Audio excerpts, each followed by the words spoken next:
Meeting 7, we will continue our discussion on information retrieval systems. In the previous session, we have started about the pat trees and pat tree share trees. And in this session, we will be looking about how we are going to build the pat tree share trees. That is, how we are going to build the pat trees with pat tree share trees, and how we can represent the pat tree as a pat array. So we'll be looking about these two topics in this session. So coming to in the previous session, we have started about the pat structure, how your pat tree structure will be present. So a pat tree structure is a pat tree share tree, which is a digital tree where you will be having a set of internal nodes and external nodes. The internal nodes will be representing the branching, and the external nodes will represent your substrings. That is whatever you have seen here. So we will be having the text, and for each and every text, the text position will be having one substring, and you are going to create your particular pat tree or pat tree share tree for your substrings, the set of substrings. So in this example, we are having 8 different substrings, and we have created a pat tree consisting of 8 different substrings, and the internal nodes will represent the particular branching and the skipping nodes, and the external nodes will represent the substrings. So all these things we have seen in the last session about how to build your pat trees by using your pat tree share tree. So in this session we will be looking about what are the other things which you have to concern about while building your pat trees with pat tree share trees. So the implementation of your pat tree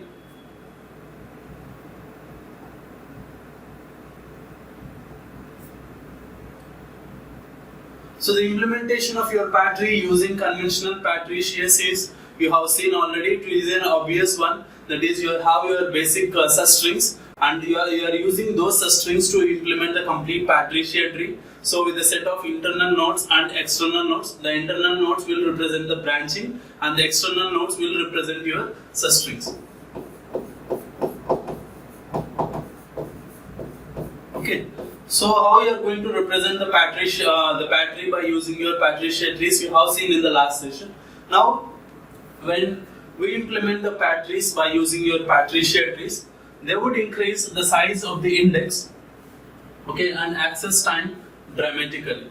Okay, as the size of your text increases, the number of substrings which you can have to implement will increase. So the size of your index also will increase, and the accessing time also will improve drastically. So when you implement your pat trees by using the pat tree share trees, so will be as the size of your complete text what you are implementing, that is the text, as the text improves, the number of substrings you have to implement will increase. As the number of substrings increase, the number of internal nodes and the external nodes will improve. That is, when you are having a string with n characters, okay, when you are having the text with n characters, you need to have n external nodes and n minus 1 internal nodes. So these things you have seen in the last session. That is, if you want to implement a text with n characters, you will be having n substrings, and for implementing the n substrings by using the pat tree share tree, we need at least n external nodes with each external node representing one substring, and n minus 1 internal nodes which will implement your branching factor. So as the size of your text increases, that is, as the number of characters which you want to implement increases, the number of external nodes also will increase, and the number of internal nodes also will increase. That is, the size of your complete index will increase drastically. As the size of your index increases, the time with which you have to search, that is, the accessing time of that particular tree also will increase drastically. The size of the index tree is linear in the size of the text. As I told you, as the size of the text increases, the size of your index tree will increase. As economic implementation is mandatory, you have to be looking about other techniques where you will be getting better size and linear growth. Okay, you will not be looking at taking all the characters. So in the previous session, I told you about the indexing part, where instead of indexing each and every character, we can index the words and phrases separately. That is, we can index only the words instead of indexing each and every character. When you index the words, the number of substrings will drastically reduce, so that your pat tree will be very small and the searching part will be very easy. Okay, you have to be looking about economic implementation of these substrings so that you will be having simple implementation.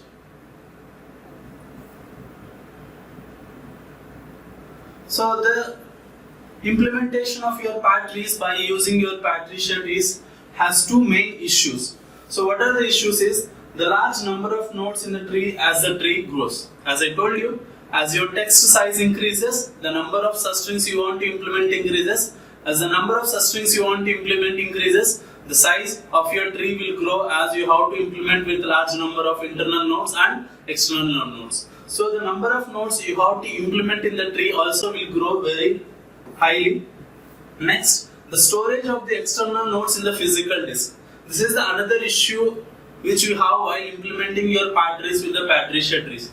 So you are going to have n external nodes and you have to implement all these external nodes in the physical disks. Remember, when you are storing the complete tree, you will be having issues about where you are, how to place these external nodes. Okay. So if you take a simple tree, so the presence of your external nodes will be quite random in your actual physical storage. That is, if this is your external node 1, if these are your external nodes 1, 2, 3, 4.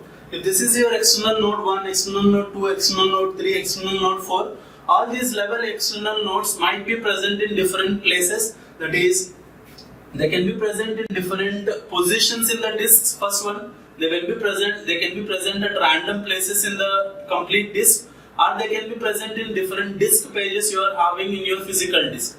Okay, whenever your complete tree is present in different disk pages also, then only also will be having a lot of issue to access all these external nodes from your physical disk. So the storage of your complete external node in your physical disk also is the issue here. So these two issues you are going to have, that is the storage of large number of these internal nodes and external nodes is one issue. The second issue is how you are going to store these external nodes and what is the positioning of these external nodes in your physical drive. So in order to solve these things, we are going to solve those two problems by using something called as two issues here.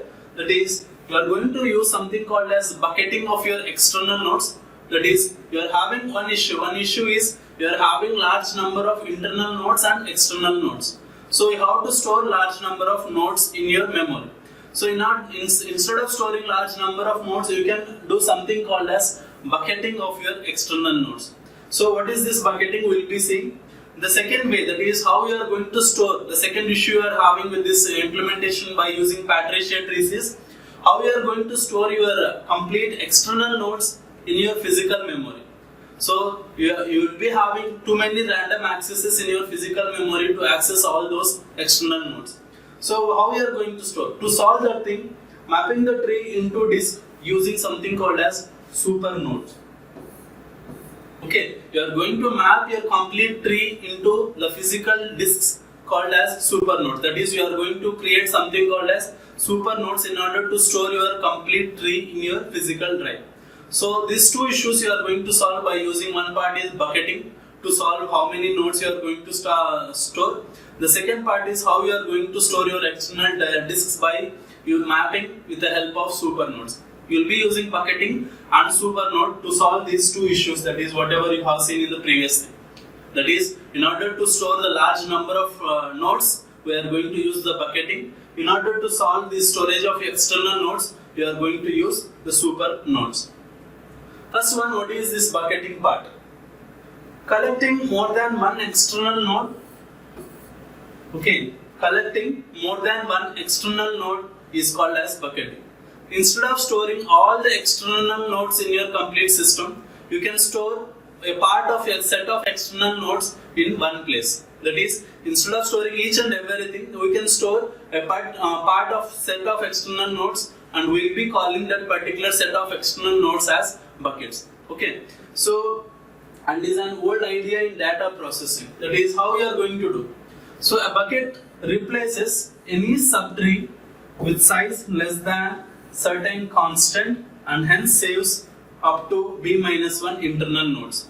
Okay, instead of storing the complete tree, we are going to store parts of subtrees which saves certain amount of space for us, and it saves some amount of execution time as well, that is the searching time as well. So what is this? If you are having a tree,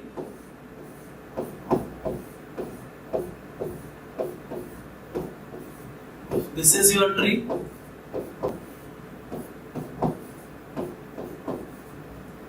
and this 1, 2, 3, 4, 5 are different with this external nodes you are having.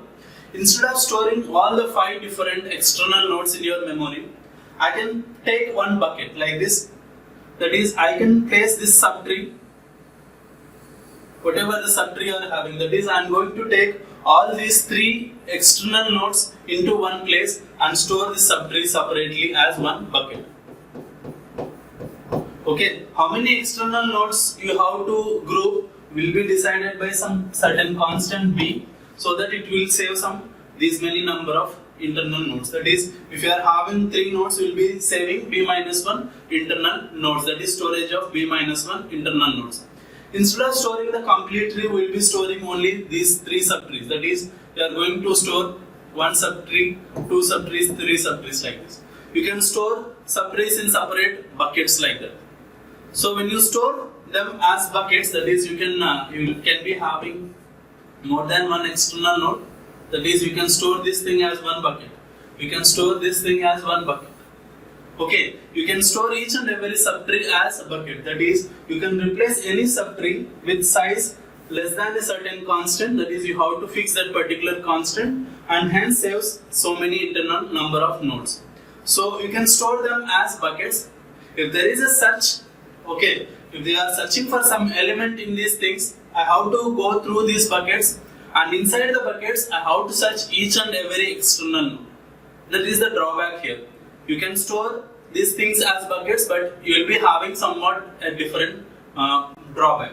Okay, so if you are storing this thing in buckets, the number of nodes you are trying to store will reduce. Okay, the number of nodes, that is number of internal nodes and external nodes which you are trying to store will reduce, and it will be having the drawback of searching problem. That is, if there is a particular search which goes into a particular bucket, you cannot localize that thing into one of the particular external nodes. I have to check all the external nodes in the bucket for the result.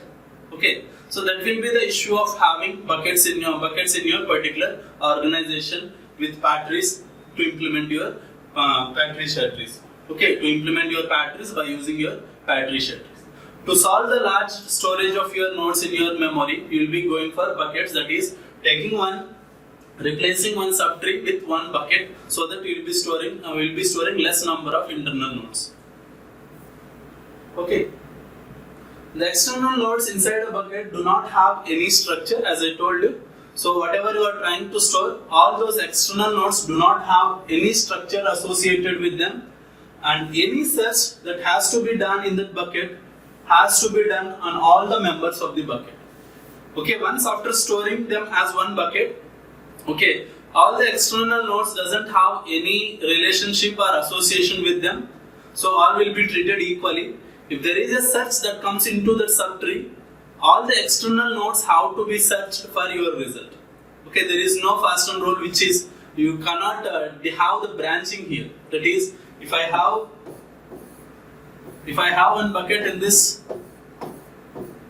subtree with these many external nodes, once if a search comes into this subtree, I cannot have branching inside the bucket.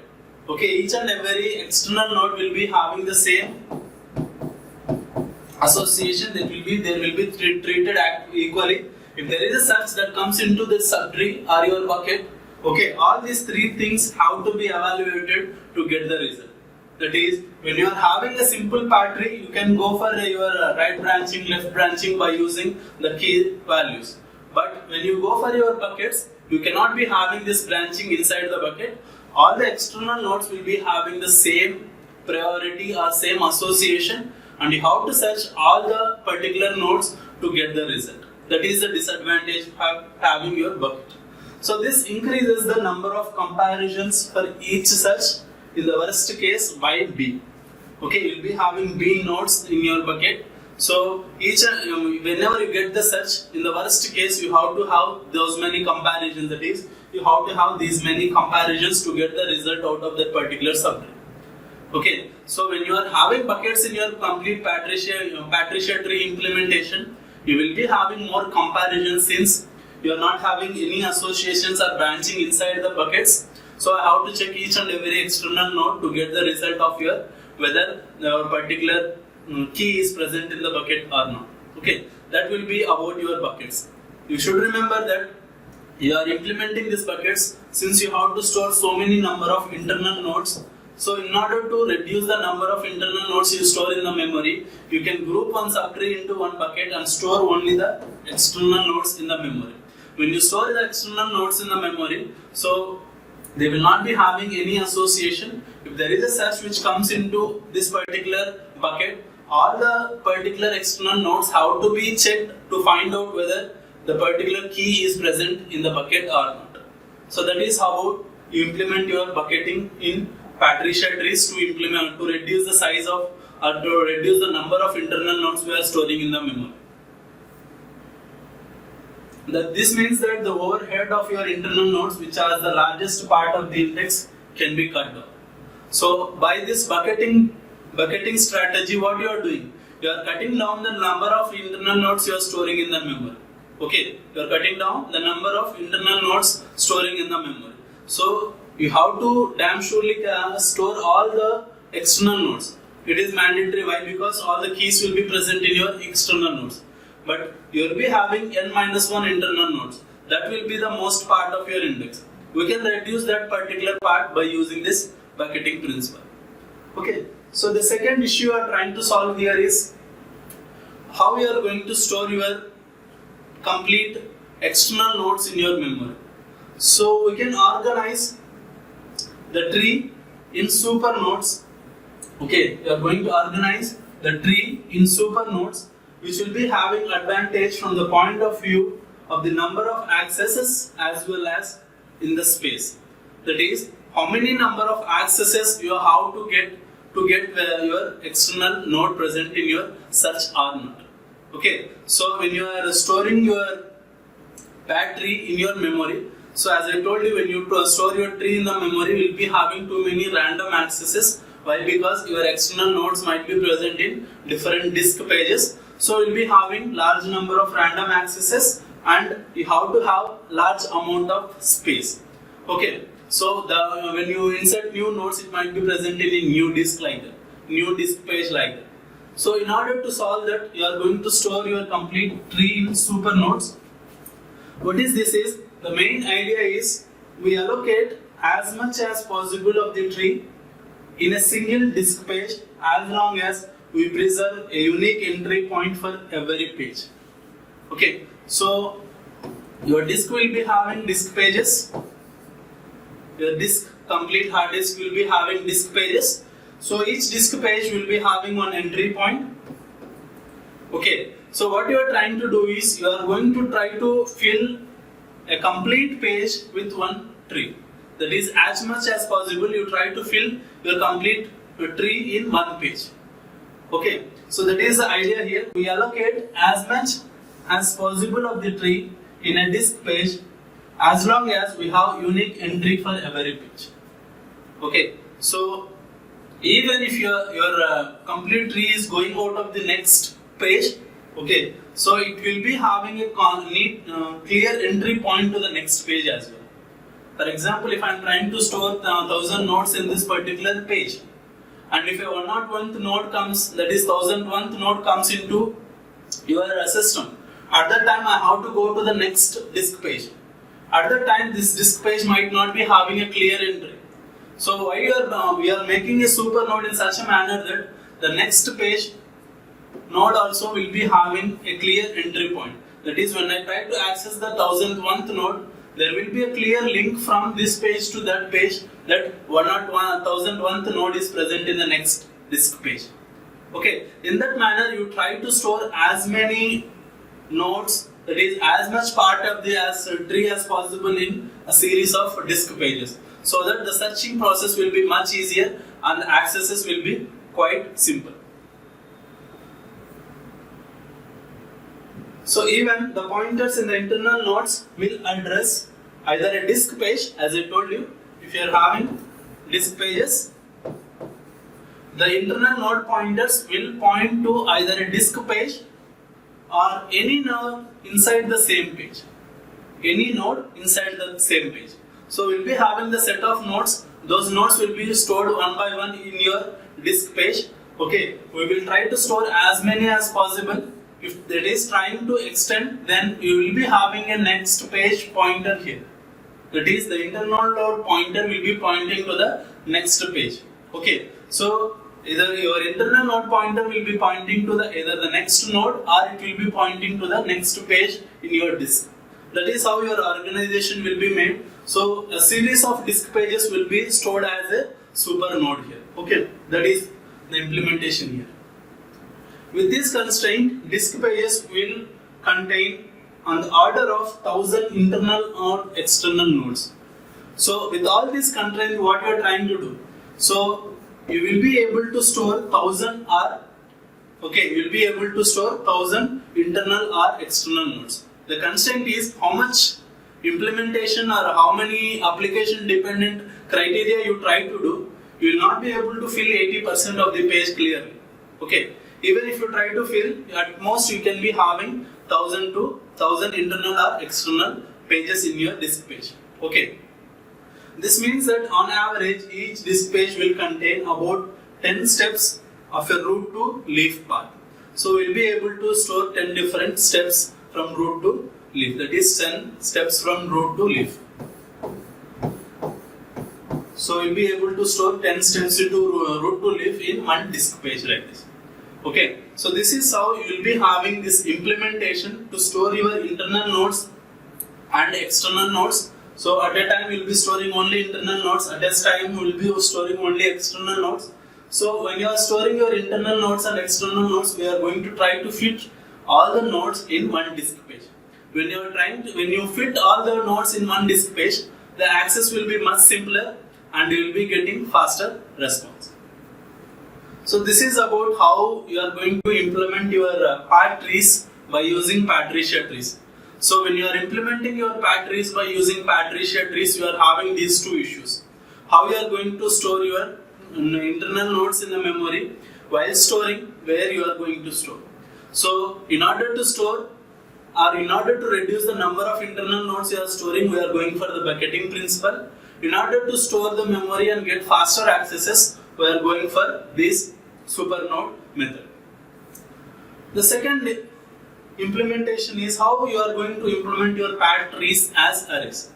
Okay, so when you search reaches a bucket, that is when you are searching, and when it reaches a bucket, we have to scan all the external nodes in the bucket to determine which one of you satisfy the particular search. As I told you, when you implement your bucketing, okay, when a particular search enters one bucket, you have to search all the external nodes that are present in the bucket. Whatever, how many number may be present, all the external nodes have to be compared, and will be lots of comparisons will increase. As I told you, when your search comes into one of the buckets, you have to perform a comparison between all the nodes to determine whether your search result is present in the bucket or not. So this will be increasing lots number of comparisons. If the bucket is too large, this cost will become prohibitive. That is, as the number bucket size, that is the number of external nodes you are trying to store in one bucket increases, okay, the cost of implementation also will increase, that is the number of comparisons will increase. All these things will be having a cost of implementation. That cost of implementation can be avoided by using your path arrays. That is, this is not significant for small buckets. As long as you keep your B value as very small, you will not be having any issue. That is, as long as your bucket size is very less and your external number of external nodes you are trying to store is very less, you will not be having an issue. As the number of nodes you are having in your bucket increases, this will be having issue as it increases the number of comparisons and implementation. Okay, to avoid that, we are going to implement this thing by using path arrays. This is simply to let the bucket grow. What is this path tree? Okay, we let the bucket grow well beyond the normal bucket sizes. Okay, we let the bucket grow well beyond the normal bucket sizes, including the option of letting it to be equal to n. Equal to n means the bucket size can be equal to the largest number of external nodes. That is, if your complete tree has n external nodes, your bucket can have n external nodes. You will be keeping increasing your bucket nodes in such a manner that, okay, so initially your bucket can be having 2 nodes. Okay, when you try to store a bigger subtree, your bucket will be having 3 nodes. When I try to store a bigger subtree, your bucket can be having 10 nodes. In the same manner, if I try to store a bigger subtree, I can be having n nodes. Okay, you keep increasing your bucket size, or you keep growing that bucket size in such a manner that it might be equal to n. That is, the whole index degenerates into a single array of external nodes ordered lexicographically by substrings. Okay, I think you can comprehend this thing. So what you are trying to do is, you initially, let's take you are having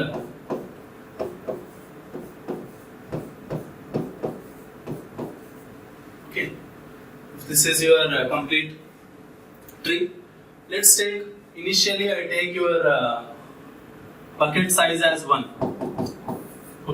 Okay, let's say my bucket size as 1, b is equal to 1. So what I can do is I can store this thing as 1 bucket. Okay, at the time this can store this thing as 1 bucket. I can store this thing as 1 bucket, I can store this thing as 1 bucket. So it will be having 4 buckets of b is equal to 1. Now if I increase b is equal to 2, that is, my bucket size can be 2. Now what I can do, I can store this complete left hand side subtree into 1 bucket. Then I can store this left hand side subtree into 1 bucket. So let's number this thing as 1, 2, 3, 4. Okay, so when I have this thing in 1 bucket, these 2 things, whatever 1, 2, lexicographically they can be placed in a 1 array. That is, how many number it might have, as I told you, lexicographical thing. That is, based upon the content that is present in your substrings, okay, alphabetically you can place them in your array. That is, this will be the first lexicographically, that is alphabetically, your substring may be the first thing. Alphabetically, your this one substring may be the second thing. Okay, you are going to place it in an array for your bucket.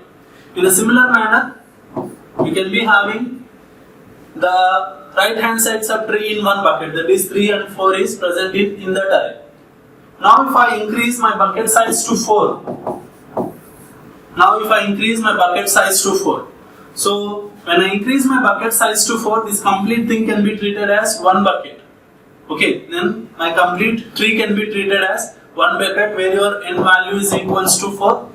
At the time, all the 4 members will be present in a single bucket. Okay, all the 4 members will be present in one single bucket.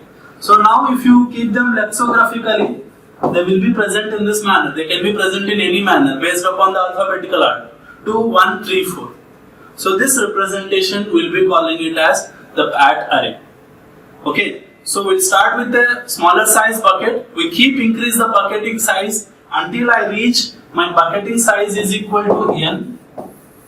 Okay, until I reach my bucket size is equal to n, and try to have this complete in one array. That array will be calling it as pat array.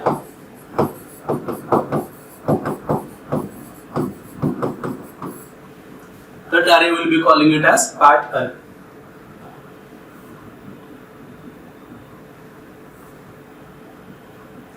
So this is what I told you about the pat array.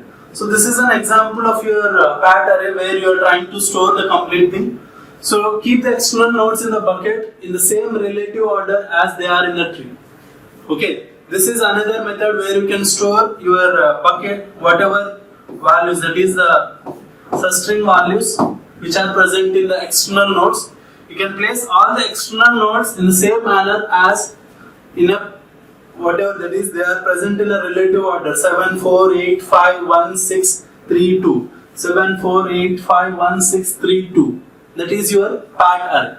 So this is another method where you can store your complete pat tree, that is whatever you are having the Patricia tree, you can store all the external nodes which are present in the same relative order as their external nodes.